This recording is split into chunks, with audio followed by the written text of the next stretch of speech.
mesdames et messieurs, bonjour, donc bienvenue donc pour la partie 2 des top films pour Halloween 2023. Donc voilà, donc on rentre dans la fin, donc on rentre dans le dernier top 10, hein, donc voilà. À la fin, avant le numéro 1, le film numéro 1, je vais bien évidemment mentionner les films honorables qui auraient pu faire partie de ce top 20 en tout, mais malheureusement, j'ai dû faire des choix. Et donc voilà, on peut pas tout mettre, hein, donc sinon on ferait un top 50, un top 60. Et là, franchement, c'est vraiment pas ma priorité. Donc voilà. Allez, donc on va en plus, sans plus tarder, on va commencer par le numéro 10. Alors, en numéro 10, nous retrouvons donc le film Countdown, hein, donc voilà, sorti en 2019, hein, que j'ai vu récemment, et il est aussi disponible sur Amazon Prime, hein, si vous voulez le regarder. Donc, il est disponible sur Amazon Prime. Voici donc le site de Z. Alors, après avoir téléchargé une application prédisant le moment où une personne va mourir, une infirmière apprend qu'il lui reste que 3 jours à vivre. Alors que l'horloge tourne et qu'une figure la hante, elle doit trouver le moyen d'échapper à la mort avant qu'il ne soit trop tard. Alors, ce film, il était sorti le 25 octobre 2019 aux États-Unis et à La Réunion, et il est sorti la veille d'Halloween pour la France. Le réalisateur, c'est Justin Deck, et le titre original donc est Countdown. Donc, voilà. Alors, personnellement, je trouvais que c'était un bon petit film d'horreur que j'ai vu récemment. Je ne l'ai pas vu à l'époque, je l'ai vu en 2023. Il y a des jumpscares qui fonctionnent plutôt bien, hein. On ne s'attend pas vraiment. C'est le premier film où on met une application comme ça en valeur, hein. Et pour info, cette application existe réellement, hein. C'est basé sur une histoire vraie en plus. Si vous voulez savoir quand vous allez mourir, eh bien, vous téléchargez l'application Countdown sur Google Play ou iOS. Personnellement, je l'ai fait, ça a fait bugger mon téléphone, donc je ne vous conseille pas vraiment. Il y a plein de vidéos sur YouTube où vous pouvez trouver des YouTubeurs qui ont fait l'expérience avec cette application. Mais cette application, vraiment, faites-le si vous avez vraiment envie, mais ça peut être très dangereux, donc faites bien attention. Donc voilà. Moi, personnellement, je l'ai fait une fois, je ne le ferai plus. On passe au numéro suivant. On passe donc au numéro 9 de cette liste, donc avec Annabelle 2, la création du mal. Alors, ce film est sorti en 2017, hein, et donc voilà, il fait partie du Conjuring Universe. On va lire le synopsis. Encore traumatisé par la mort tragique de leur petite fille, un fabricant de poupées et sa femme recueillent une bonne sœur et les jeunes pensionnaires d'un orphelinat, dévasté. Mais ce petit monde est bientôt la cible d'Annabelle, créature du fabricant possédée par un démon. Alors, il était sorti le 9 août 2017 en France. Il est sorti le 8 août 2017 aux États-Unis et à La Réunion. Et le réalisateur, donc, c'est David Sonderberg. Donc voilà, donc ce que j'ai pensé de ce film, je trouve que parmi les 3 films Annabelle qui ont sorti, c'est, comment dire, le plus effrayant. Le 1 aussi était effrayant, hein, mais là, franchement, dans la façon l'histoire est racontée, c'est l'un des Annabelle qui fait le plus peur dans l'histoire. Surtout la fin, vraiment. On ne s'attend pas vraiment à une fin comme ça. Je ne vais pas vous spoiler, bien sûr, mais il va se passer des choses dedans qui va vraiment traumatiser plus d'un, sachant que quand il croit que c'est le fils, c'est autre chose. Je vous en dis pas plus, hein, je vous laisse découvrir ça, mais en tout cas, le film est très bien. En revanche, Annabelle 3, je trouve qu'il passe plus pour un film de science-fiction. Là, pour Annabelle 2, pour le coup, on se retrouve plus dans un pur film d'horreur, ça c'est sûr. Allez, maintenant on passe au numéro suivant. Donc maintenant, le numéro 8, donc il s'agit de La malédiction d'une dame blanche. Donc voilà, film sorti en 2019. Quand elle était encore en vie, elle a noyé ses enfants dans un accès de folle jalousie, puis dévastée par le chagrin, elle s'est jetée dans le fleuve. Désormais, ses larmes sont devenues éternelles. Alors, il était sorti le 17 avril 2019 en France, le 18 avril 2019 à La Réunion et aux USA. Et le réalisateur, donc, c'est Michael Chavez. Donc, celui qui a réalisé La Land 2. Donc, voilà. Donc, le producteur, c'est James Wan, Gary Dumberman et Emile. Donc, ce film, qu'est-ce que j'ai pensé alors? Plus particulièrement, il fait partie du Conjuring Universe, hein, puisqu'il y a des références aux autres films du Conjuring Universe, mais beaucoup, ils disent que c'est aussi un film indépendant. Donc, voilà. Et donc, en quoi, il n'est pas si indépendant que ça, puisque on le compte dans le Conjuring Universe. Et qu'est-ce que je peux te dire? Quand j'ai vu le film, j'ai trouvé que c'était le premier film qu'on avait fait, c'est donc cette fameuse Dame Blanche. Et la photographie était plutôt bien faite, ce couleur vert dans le couloir, ces plans qui tournent sur les portes de la maison sont plutôt bien faits aussi. Et on remarque aussi la patte de James Wan sur ce film. Et surtout, les effets spéciaux aussi sont bien faits. Donc, voilà. Donc, après, je peux que vous recommander ce film parce qu'il est très bien fait, hein. Les jumpscares, certains sont prévoyants, d'autres non. Mais je pense que pour la nuit d'Halloween, ce film pourrait vraiment faire effet. Hein, voilà. Donc, faire effet si vous êtes seul ou si vous êtes en famille. Hein. Personnellement, je recommanderais de regarder le film à deux, hein, parce qu'il y a quand même des passages assez effrayants où ça tourne pas. En revanche, j'étais un peu déçu de la fin, de comment ça se termine. Je ne spoilerai pas bien sûr, hein, parce que le but dans cette vidéo, c'est pas de spoiler. Je vous laisserai donc de regarder ce film, pardon, lors de la soirée d'Halloween. Et je crois que normalement, il va passer sur RTL 9, je crois, si je dis pas de conneries. Bon, on passe maintenant au numéro suivant. Donc, en septième position, nous retrouvons donc le film Carrie, la vengeance. Donc, c'est un remake, hein, c'est la version sortie en 2013. Hein, donc, voilà. Il est sorti le 4 décembre 2013 aux USA et à La Réunion. Et en France, il est sorti le 6 décembre 2013. Cible de vie, timide et surprotégée par sa mère très brilleuse, Carrie est une lycéenne rejetée par ses camarades. Le soir du bal de fin de l'année, elle subit une sale blague de trop. Carrie déchaîne alors de terrifiants pouvoirs surnaturels auxquels personne n'y échappera. Alors donc la réalisatrice bonne foi, c'est une femme, il s'agit de Kimberly Peirce et c'est d'après l'œuvre originale donc de Stephen King dont l'adaptation en livre porte le même nom, Carrie. Alors, je l'ai vu à l'époque, hein, j'avais 16 ans et moi-même qui étais harcelée, donc je me considère le public visé par le film.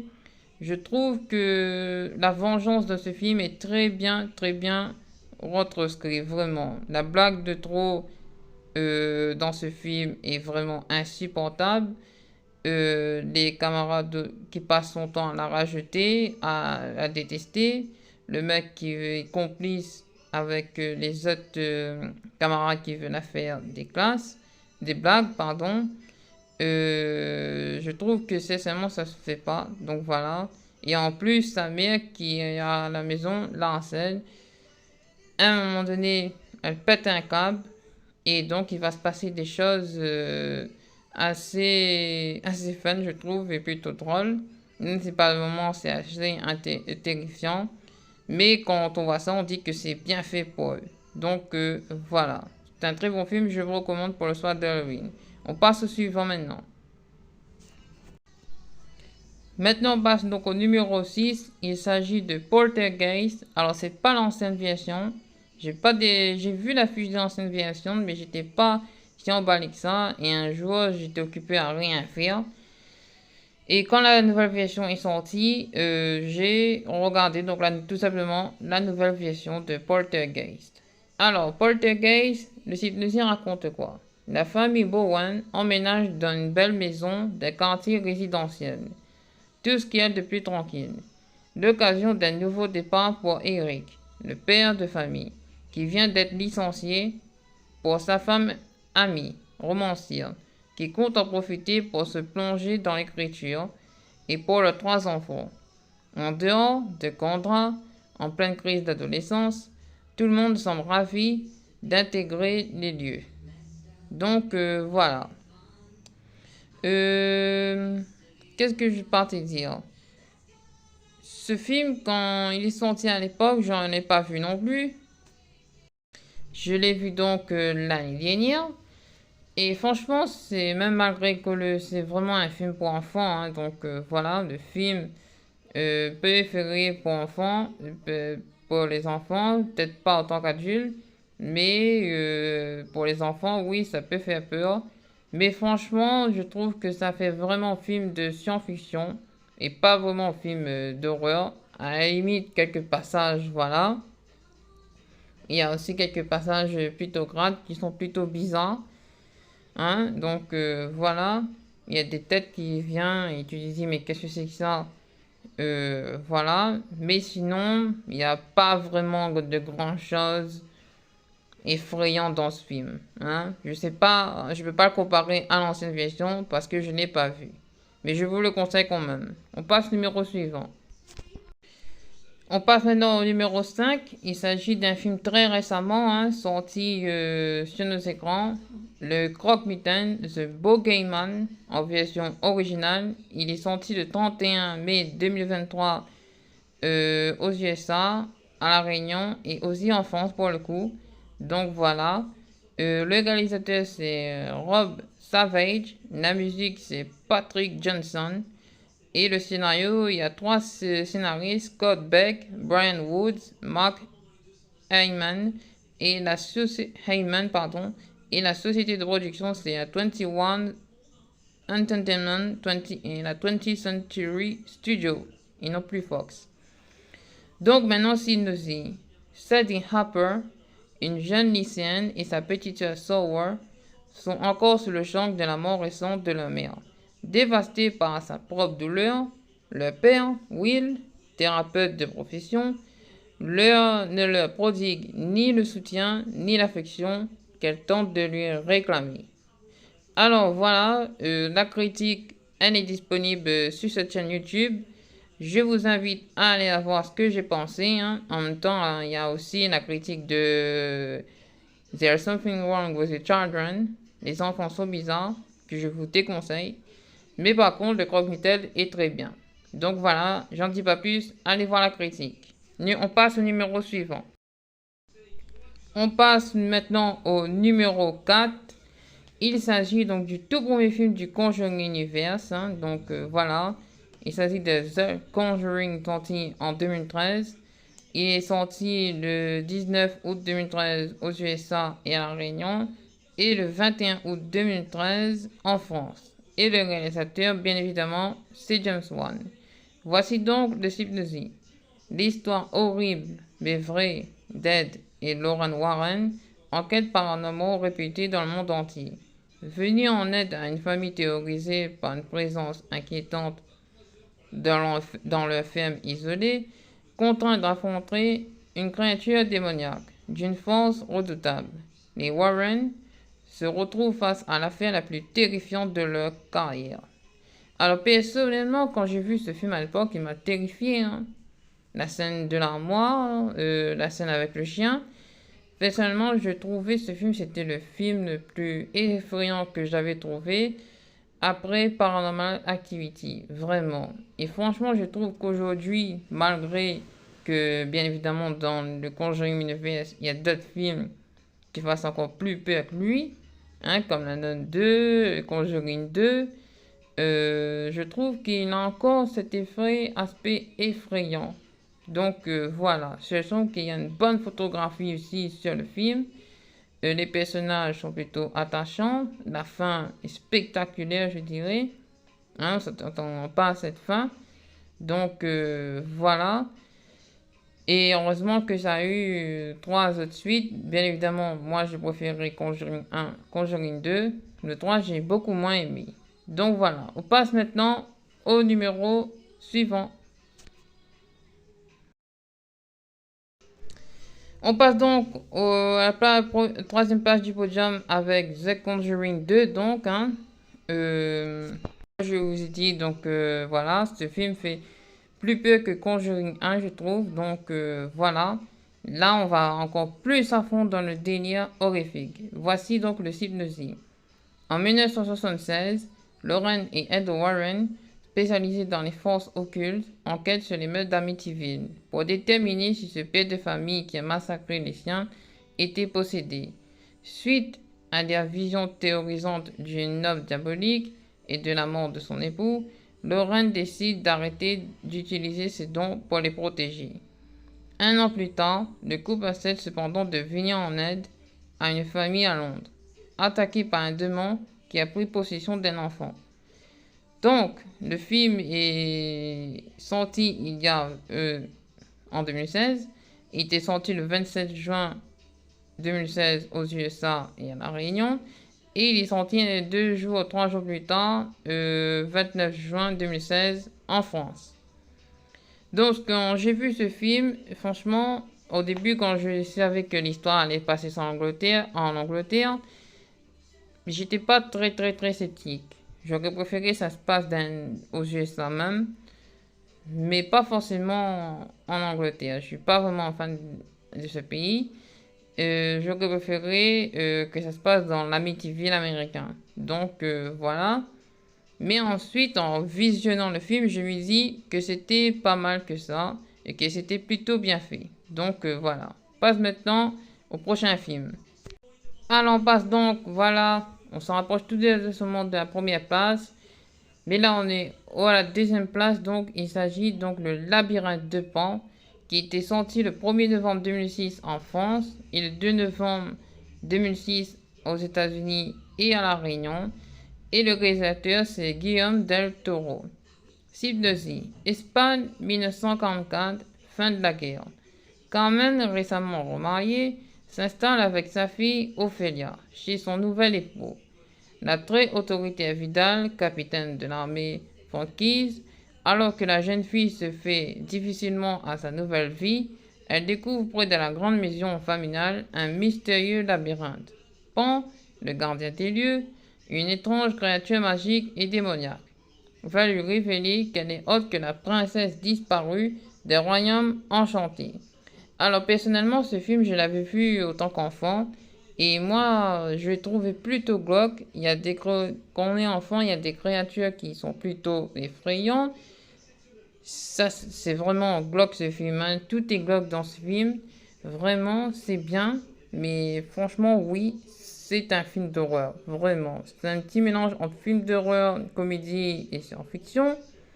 Mais pour le coup, la façon dont les arbres sont faits, le design des arbres, le design des créatures, c'est plutôt vraiment relou, c'est plutôt vraiment chelou.